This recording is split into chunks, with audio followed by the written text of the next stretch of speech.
मोदी साहब ने यहाँ भी अपनी नेम प्लेट लगाई थी। 1600 सीढ़ियाँ चढ़ो 45 मिनट में, या रोपवे लो। जो शक्तिपीठ है महाकाली माँ का, यहाँ पे लेफ्ट पैर का अंगूठा माता जी का गिरा हुआ है। फिर विश्वामित्र ऋषि मुनि ने यहाँ पे तप किया है। यहाँ से भाई सनसेट व्यू भी कर सकते हैं, कितना जबरदस्त सनसेट होता है ये दिखाता हूँ।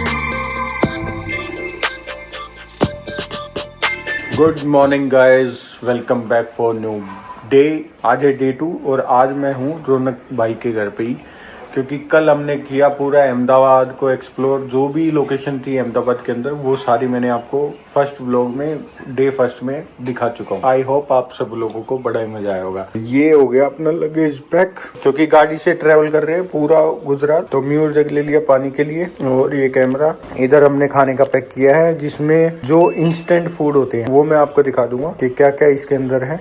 तो और ये है पूरे गुजरात का मैप। अगर हमें कहीं पे भी मैप की जरूरत पड़ी तो हमने गुजरात का मैप भी ले रखा है कि हम अच्छे से एक्सप्लोर कर पाए। गाड़ी में सारा सामान पैक कर लिया, रौनक भाई गाड़ी चला रहे हैं, और उधर uncle aunty final goodbye. और अब अंकल आंटी को मिलेंगे हम 12 दिन बाद, 12 से 13 दिन के बाद। लो भाई फाइनली अब निकल चुके हैं हम माता रानी के दर्शन के लिए, और गाड़ी निकाली ली, पैकिंग वगैरह सेट सब कुछ, और निकल चुके हैं गांधीनगर से हम सीधे अब वडोदरा के लिए। ये इंदिरा ब्रिज है, अभी जस्ट हम तरफ। ये तो वही वाला रास्ता आ गया ना, एयरपोर्ट वाला। हाँ, हम एयरपोर्ट की तरफ नहीं जाएंगे, हम भाट से होके नरोडा गैलेक्सी होके हम सीधा आउटर से होके एक्सप्रेस हाईवे पकड़ लेंगे।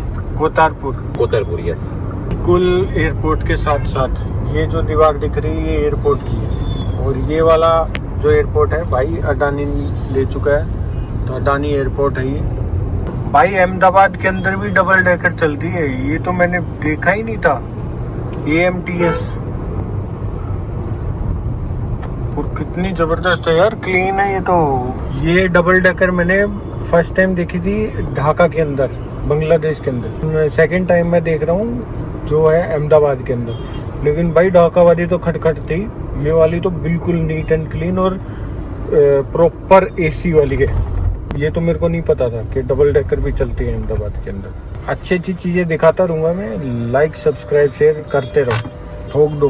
अभी ट्रैफिक जैम बहुत लगता है यार अहमदाबाद के अंदर भी, जैसे अपना दिल्ली में लगता है वैसे ही अहमदाबाद में भी लगता है। अहमदाबाद वडोदरा एक्सप्रेसवे।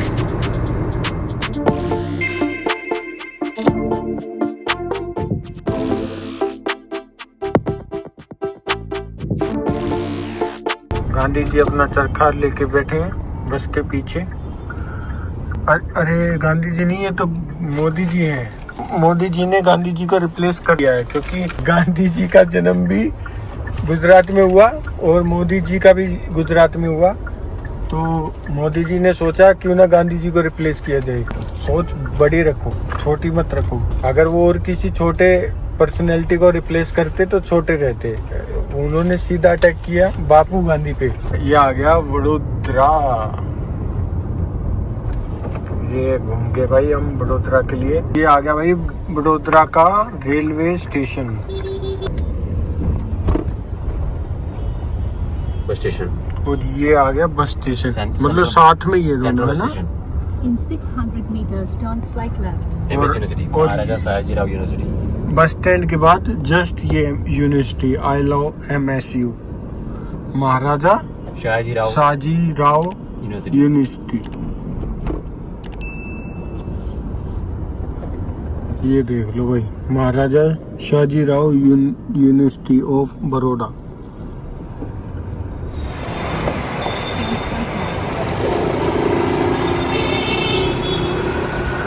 देख लो ये है वो महाराजा सयाजीराव गायकवाड़। फाइनली पहुंच गए हम पावागढ़, और सामने पहाड़ पे आप देख सकते हैं, यहीं से दिख रहा है, ये देखो ये है माता रानी का दरबार। तो अभी रुका मैं एक रेस्टोरेंट पे, तो यहाँ से आपको दिखाता हूँ, यहाँ से सही व्यू आ रहा है माता रानी के मंदिर का। ये देखो भाई, ये व्यू आ रहा है माता रानी के दरबार का। ये है पावागढ़, ये जो पूरा पहाड़ आप देख रहे हैं ये पूरा पावागढ़ है। तो पावागढ़ में ही मंदिर है, और ये है माता रानी का शक्तिपीठ। जैसे ही ये गेट हम क्रॉस करेंगे पावागढ़ की चढ़ाई स्टार्ट हो जाएगी माता रानी के मंदिर की चढ़ाई स्टार्ट हो जाएगी। ये देखो गेट, सिटी गेट। नारियल भी लगे हुए हैं। और जो ये साइड में आप देख रहे हो ये चापानेर है, जो कि एक हिस्टोरिकल साइट के साथ साथ वर्ल्ड हेरिटेज साइट भी है ये।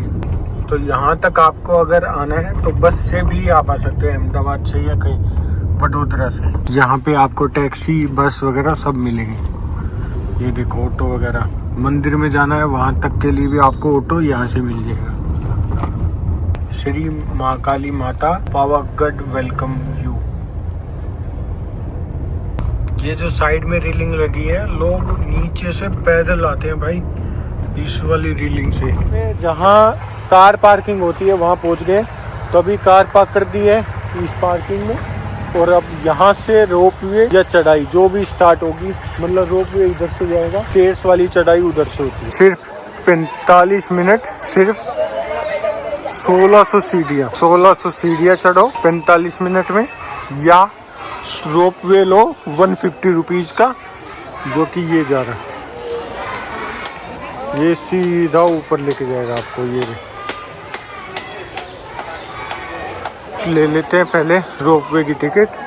सीढ़ियों से अगर जाना है तो वो वाला रास्ता, नहीं तो रोपवे के लिए इस वाले रास्ते से आना है। या तो आप ऑनलाइन टिकट्स ले सकते हैं, udankhatola.com करके है, उससे, या यहाँ पे मिले। यहाँ से ले ली टिकट, और टिकट है ये ले ली 2 लोगों के लिए, तो 300 रुपये की टिकट 2 लोगों है, मतलब वही 150 की टिकट। लेकिन ये भाई गुजराती में लिखा है, ये पता नहीं क्या क्या है। सिंपल टिकट 150 रुपीज़, चिल्ड्रंस के लिए 80 rupees, concession ticket 1 ticket, concession is for physically disabled, then student ticket 1060, and combined ticket with GST 974। Combined में आ जाएगा गिरनार, अंबाजी एंड पावागढ़। 90 डेज़ के लिए वो टिकट वैलिड रहेगी। स्टूडेंट टिकट है 1060, वो स्टूडेंट का जो ग्रुप रहेगा ना उसके लिए। कितने स्टूडेंट होंगे ग्रुप? 7+1, 8 स्टूडेंट। 8 स्टूडेंट के लिए। yes, अब निकलते हैं रोपवे के लिए। तो रोपवे में इसलिए जा रहे हैं क्योंकि शाम हो गई है। वैसे तो चढ़ाई करते, लेकिन अब रोपवे में चले जाएंगे तो जल्दी हो जाएगा, जल्दी माता रानी के दर्शन हो जाएंगे, तो जल्दी से माता रानी का आशीर्वाद मिल जाएगा। बेसिकली क्या है, पावागढ़ में माँ काली का मंदिर है, मतलब जो पावागढ़ में माता रानी का शक्तिपीठ है उसको माँ काली के रूप में ही पूजते हैं। बाकी और ऊपर मैं आपको पूरी डिटेल बताऊंगा क्या है, क्यों प्रसिद्ध है, और माता रानी का कौन सा पार्ट यहाँ पे गिरा था जिसकी वजह से यहाँ पे ये शक्तिपीठ बना। ये जा रहे हैं रोपवे, ये आगे में अपनी कैबिन, और कैबिन में ये बैठ गए हम लोग। सेंटर में 108 है, 108 बोल दो। वो 108 नंबर 108 है, ऐसे बोलो।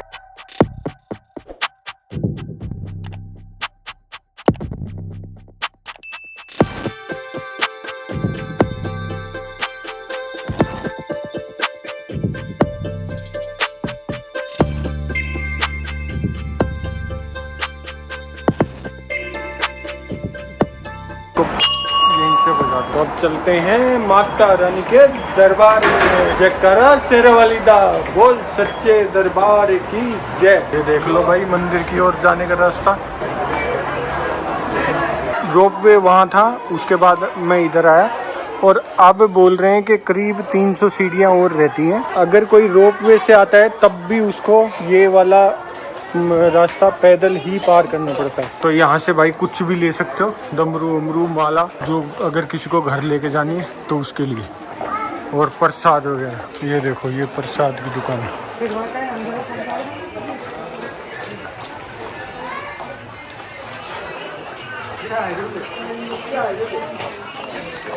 तो जय माता दी बोलते जाओ और चढ़ते जाओ। बेसिकली क्या है ना, जितना माँ ज्वाला जी के लिए चढ़ाई है ना, यही मान सकते हो उतनी है, उससे थोड़ी सी ज्यादा होगी, नहीं तो माँ ज्वाला जितनी है। बीच में प्लेन आ जाता है कहीं कहीं पे, ऐसे प्लेन आएगा और फिर जीना आ जाएगा। रोपवे से तो हम 5 मिनट में आ गए ऊपर, लेकिन वैसे 45 मिनट लगती। यहाँ पे बेसिकली क्या है ना, एक जैन टेम्पल नीचे था, एक और जैन टेम्पल है, ये देखो सर्वधना दिगंबर जैन मंदिर है ये। एक श्वेतंबर होते हैं, एक दिगंबर होते हैं, तो ये दिगंबर जैन मंदिर है। रौनक भाई बता रहे हैं यहाँ पे अगर कोई फेस्टिवल हो या नवरात्रे पे भाई पूरा पैक होता है। लो भाई फाइनली ये वाला एंट्री पॉइंट आ गया। अब ये सीधा मंदिर के लिए जाएगा। तो यहाँ पे ऐसा कुछ लुक बना रखा है, वो सारा सब कुछ गुजराती में लिखा है। फाइनली ले लिया प्रसाद, अब निकलते हैं माता रानी के दरबार। ये देखो भाई क्या नज़ारा है यहाँ से नीचे का, ओए होए कितना जबरदस्त पूरा शहर दिख रहा है। बस पता नहीं ये धुंध है या पोल्यूशन है।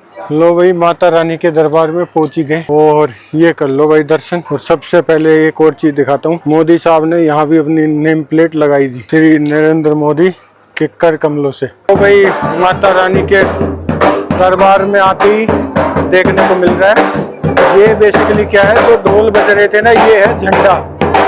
तो माता रानी का झंडा डेली लगता है ध्वजा, और डेली वो उतरता है। तो अभी ये लगाएंगे सुबह मतलब अगले दिन फिर ही उस झंडे को उतार। आ गया भाई माता रानी का दरबार। अब सबसे पहले दर्शन कर लेता हूँ, फिर आप लोगों को दर्शन कराऊंगा। अभी चलते भाई अंदर। और सबसे बढ़िया बात यहाँ पे क्या है, जय माता रानी, सबसे बढ़िया बात है कि यहाँ पे कैमरा अलाउ है। भाई मैं आज आपको बढ़िया से दर्शन कराऊंगा माता रानी के। मैंने आज तक कोई भी शक्तिपीठ ऐसा नहीं देखा जिसमें कैमरा अलाउ है। ये पहला शक्तिपीठ है जिसमें कैमरा अलाउ है। तो आज होने वाले आप लोगों को भी जबरदस्त दर्शन। तो ये है भाई माता रानी का दरबार।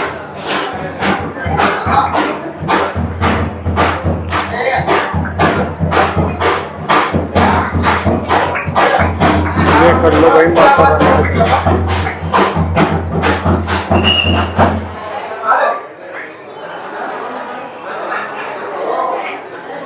तो भाई जब भी आप माता रानी के दर्शन करने आओ, किसी भी शक्तिपीठ में जाओ, तो वहां पे काल भैरव जी आपको जरूर मिलेंगे। तो यहाँ पे भी बाबा काल भैरव जी हैं, तो उनके दर्शन के बिना ये यात्रा सफल ही नहीं होती।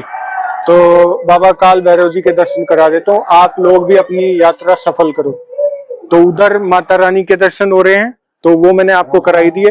तो जस्ट उनके पास में ही बाबा काल भैरव जी का मंदिर है। तो ये है बाबा काल भैरव, जय भोले बाबा जी की। तो ये दर्शन कर सकते हो आप बाबा काल भैरव जी के। जय बाबा काल भैरव। तो अब आपकी भी और मेरी भी दोनों की यात्रा होती है सफल। और यहाँ पे एक और चीज मैं आपको बता दूं कि यहाँ पे झंडा डेली चेंज होता है। तो दूसरा यहाँ पे गरबा भी होता है, क्योंकि गुजराती हैं तो गरबा तो करेंगे ही। माता रानी के दर्शन करने के साथ आप यहाँ से भाई सनसेट व्यू भी कर सकते हो। कितना जबरदस्त सनसेट होता है ये दिखाता हूँ। मैंने इतने सारे सनसेट देखे हैं, लेकिन आज यहाँ से भी एक सनसेट दिखाता हूँ। और ये भी लक बाय चांस है कि मैं शाम के टाइम आया और अभी सनसेट हो रहा है। हिस्ट्री तो बताना ही भूल गया कि यहाँ पे क्या हुआ था। बेसिकली क्या है, हर शक्तिपीठ आपको पता है माँ सती के पार्ट्स जहाँ पे गिरे थे उसी से बना था। तो बाकी मैं एक बारी पुजारी से कंफर्म कर देता हूँ, क्योंकि जो गूगल पे लिखा है या कहीं पे लिखा है आप पढ़ते हो, वो मे भी सच हो सकता है लेकिन डैम श्योर नहीं हो सकता। लेकिन पुजारी यहाँ पे जो है वो सच बता सकते हैं। तो अभी मैं एक बारी पुजारी से बात करता हूँ और आप लोगों को भी सच बताता हूँ कि यहाँ पे कौन सा पार्ट गिरा था जिसकी वजह से ये शक्तिपीठ में काउंट होता है। जय माता दी। जय माता जी। आप यहाँ पे पावागढ़ धाम शक्तिपीठ 51, उसके अंदर यहाँ पे महाकाली माँ का इतिहास जानते हुए हम यहाँ की इतिहास में 3 प्रकार के इतिहास है। यहाँ पे जो शक्तिपीठ है वो यहाँ पे महाकाली माँ का यहाँ पे माना जाता है कि जमने पैर लेफ्ट पैर का मतलब यहाँ पे अंगूठा माता जी का गिरा हुआ है। और दूसरी मान्यता ऐसी है कि यहाँ पे विश्वामित्र ऋषि मुनि ने यहाँ पे तप किया है और महाकाली माँ ने उन्हें नेत्रों से आशीर्वाद दिए है और यहाँ पे स्वयं वो प्रतिष्ठित है। आप देख सकते हो यहाँ पे श्री महाकाली माँ यहाँ पे नेत्र से सभी भक्त को दर्शन दे रहे हैं। और यहाँ पे चापानेर जहाँ पे फतेह राजा का राज चलता था, वहीं पे उन्होंने फतेह राजा ने भी महाकाली माँ को प्रसन्न किया और यहाँ पे महाकाली माँ को प्रसन्न करने के बाद वो महाकाली माँ यहाँ पे बसे है। तो माना जाता है, हमारे शास्त्रों और पुराणों में लिखा है कि यहाँ पे महाकाली माँ पावागढ़ धाम यहाँ पे पहाड़ पे माता जी का विश्वामित्र ऋषि मुनि ने यहाँ पे तप किया है, तो माता जी यहाँ पे प्रसन्न होकर उनको दर्शन दिया है, तभी से यहाँ पे महाकाली माँ प्रतिष्ठित है। ये इतिहास है महाकाली माँ का। आप सभी यहाँ पे भक्त आते हैं, दर्शन करते हैं। जय माता जी। जय। बहुत बहुत धन्यवाद आपका। जो आपने जो इतिहास बताया उससे मेन क्या है कि यहाँ पे जो लोग आते हैं हाँ। उनको पता लग सके कि क्या है यहाँ पे, नहीं क्या नहीं नहीं, मान्यता है। ये शक्तिपीठ माना जाता है। यहाँ पे विश्वामित्र मुनि ने जो तप किया उसकी वजह से यहाँ पे महाकाली माँ प्रसन्न है और सभी भक्त यहाँ पे आते हैं, जो उनकी मनोकामना पूर्ण होती है। और यहाँ पे जो तांत्रिक लोग होते हैं वो भी कई बार अघोरी साधु सब आते रहते हैं। तो भाई इसी के साथ मैंने आपको यहाँ की डिटेल पंडित जी की जुबानी, मतलब पंडित जी ने खुद बताया कि कैसे कैसे यहाँ पे क्या शक्तिपीठ बना था। तो अब निकलते हैं पावागढ़ से तो नर्मदा के लिए, और यहाँ से करीब 2 घंटे और लगेंगे तो हम पहुँच जाएंगे नर्मदा। और शाम हो गई है, बहुत लेट हो जाएंगे। और ऐसे ही अपना प्यार बनाए रखिए। Please like and subscribe my channel. Basically क्या है, व्यूज आ रहे हैं लेकिन सब्सक्राइबर नहीं आ रहे, तो आप लोग वीडियो देखने के साथ लाइक और सब्सक्राइब भी किया करो। तो अभी चलते हैं भाई नीचे रोपवे से वापस, और वापस निकलते हैं स्टैचू ऑफ यूनिटी के लिए नर्मदा। लो भाई वापस फिर से रोपवे। तो वो जो 150 रुपये की टिकट है वो आने जाने की है, ना कि आने की। तो आने जाने के लिए 150 रुपये की टिकट थी वो पर पर्सन। तो अब निकलते हैं वापस। दोस्तों अभी हम पावागढ़ से स्टैचू ऑफ यूनिटी वाले रोड पे हैं, और पावागढ़ से जैसे ही आगे आए तो एक गांव आया था। गांव का नाम क्या था? शिवराजपुर गांव से ये रोड स्टार्ट हो जाता है। इतना जबरदस्त रोड, बल्कि थोड़ा उससे पीछे से ही स्टार्ट हो जाता है, लेकिन भाई रोड कितना जबरदस्त है। और ये पर्टिकुलर शिवराजपुर से निकलते ही एक फॉरेस्ट एरिया आ जाता है, और यहाँ पे बोलते हैं भाई वाइल्ड एनिमल भी आपको देखने को मिलता है। लोकल ट्राइब्स भी रहती हैं, विलेजेस नहीं ट्राइब्स रहती हैं पर्टिकुलर, और इसका नाम है जामू घोड़ा। ये आ गया भाई जामू घोड़ा।